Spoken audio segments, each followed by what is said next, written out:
Hello, everyone, and welcome to Speak English by Listening. I'm Emily. And I'm David. We are so glad you are here with us today.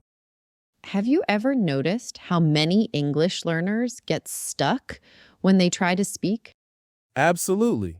It's often because they are translating every single word in their mind from their first language to English before they speak. Exactly.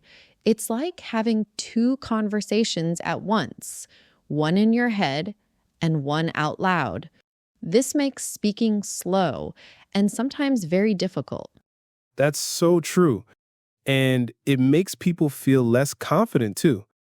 Today, we want to talk about how important it is to think directly in English. Yes, because when you stop translating and start thinking directly in English, something amazing happens. You become much more fluent. Your words come out more easily, without hesitation. It builds your confidence a lot because you are not pausing to translate anymore. It's like building a direct path between your thoughts and your English words. No detours, no delays. It's a big step towards speaking English naturally, isn't it? And that's what we will explore today. So, how do we start to think directly in English? Our first tip is called timing exercises. This is a great way to train your brain. Imagine you give yourself a very quick word like apple. Yes, and then very quickly, within a few seconds, you try to make a simple English sentence using that word. For example, I like apples. That's right. Or if the word is book, you might say, this is my book. The goal is to do it super fast. It doesn't have to be a perfect sentence, but it must be quick. The speed is important here. This exercise trains your brain to respond in English without thinking in your native language first. It helps you form ideas and words directly in English. And what happens is it really helps to reduce that pause, that hesitation that many learners feel. Your brain gets faster at connecting thoughts to English words. It makes your speaking more natural and smooth. It's like a mental workout for your English brain. That's a great exercise. Now, let's talk about another helpful method called visual association. This one is really interesting. Instead of thinking about words in your native language and then translating them, you look at pictures. Exactly. You find an image, maybe a photo of a dog or a park or a house, and then you describe it directly in English. So if you see a picture of a dog, you don't think, oh, that's a perro, and then dog. You just look at it and think, that is a dog. It is brown. It is running. Precisely. This helps your brain create a direct link. You see the image, and the English word comes immediately to your mind. It makes the connection between the idea and the English word much stronger. It helps you stop translating inside your head. It also helps you build vocabulary naturally because you're connecting words to real things you see, not just to words in your own language. You can do this with anything around you. Look out the window and describe what you see. Like, I see a blue car, or the sky is cloudy. It builds a direct path from your thoughts to English.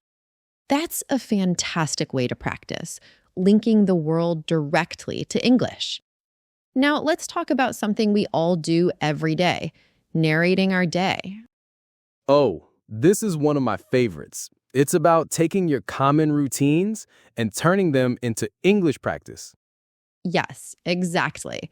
You can do this mentally in your head, or even speak a little aloud if you are alone. Just describe what you are doing.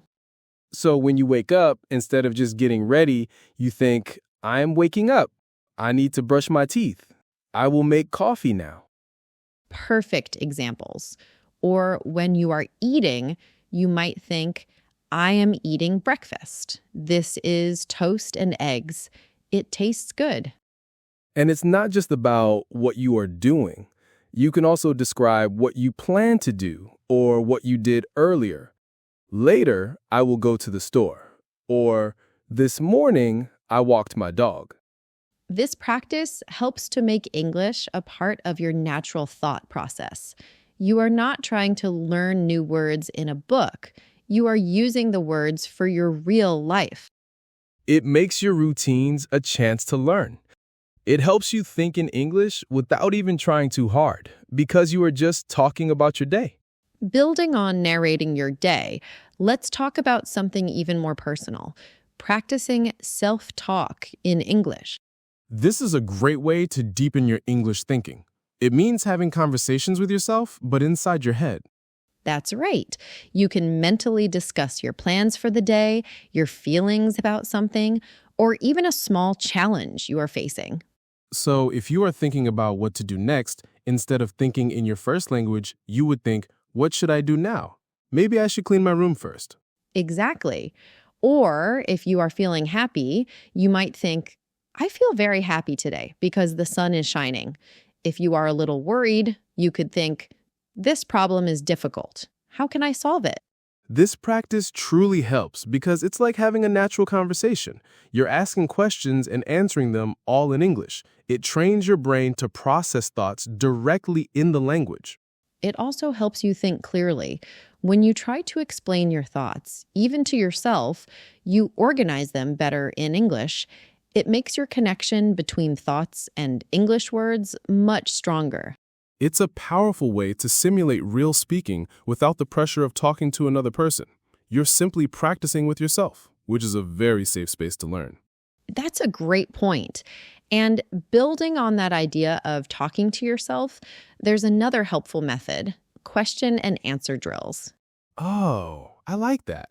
So instead of just thinking, you're actively asking yourself questions and then answering them right away? Exactly. Imagine you wake up in the morning. Instead of thinking, what should I eat in your native language, you immediately ask yourself in English, what will I eat today? And then you answer, also in English, like, I will eat toast and eggs. Precisely. Or if you're looking at your clothes, you might ask, what should I wear? And then answer, I will wear my blue shirt and jeans. This sounds like it really speeds up your brain's ability to think and respond in English without stopping to translate. It absolutely does. The key is to answer immediately. Don't think for a long time. This trains your brain to connect questions directly with answers in English. It's like practicing for a real conversation. In real life, you don't have time to translate every question and every answer. That's true. These drills help you build that quick response time.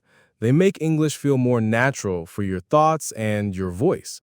So pick simple, everyday situations, ask yourself a question in English, and answer it quickly. It's a fantastic way to improve your speed and confidence. Speaking of natural rhythm and quick responses, there's a wonderful technique called shadowing that helps a lot with pronunciation. Shadowing. That sounds interesting. How does it work? It's quite simple. You listen to a native English speaker, maybe from a podcast, a video, or even an audiobook, and as soon as you hear them speak, you repeat exactly what they say. You try to match their pronunciation, their speed, and their intonation. So you are like an echo. You repeat right after them without waiting for the sentence to finish? Exactly. It's like being their shadow. You don't just listen and then repeat later. You repeat almost at the same time or just a tiny bit behind them. This trains your mouth and your brain to produce English sounds naturally. I can see how that would help with pronunciation. You are actively trying to copy the sounds you hear. Yes, and not just pronunciation, but also the natural rhythm of English. Every language has a certain musicality, and shadowing helps you pick that up. It makes your English sound more natural and less robotic. That's really smart. So you are not just saying the words, but you are also learning how they connect and flow together in a sentence. Precisely. It's a very active way to listen and speak at the same time. You can start with short sentences and then move to longer phrases as you get more comfortable. It truly helps your English feel more fluent. That makes a lot of sense. And speaking of remembering new words and phrases, what about keeping a word journal? I've heard about that too. Not exactly. It's more active than that. When you come across a new English word or a useful phrase, you write it down in your journal. But the important part is what you do next. What is that? After you write the new word or phrase, you immediately try to create your own sentence using it.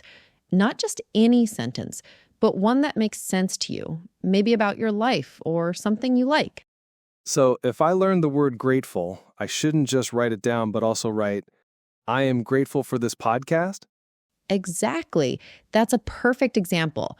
By creating your own sentence, you are forcing your brain to actively use the word. This helps you remember it much better than just reading a definition. I see. It moves the word from passive knowledge to active use. Precisely. And it helps you understand how the word fits into different contexts. You can write several sentences or even make a little story using a few new words you learned that day. It really reinforces your learning.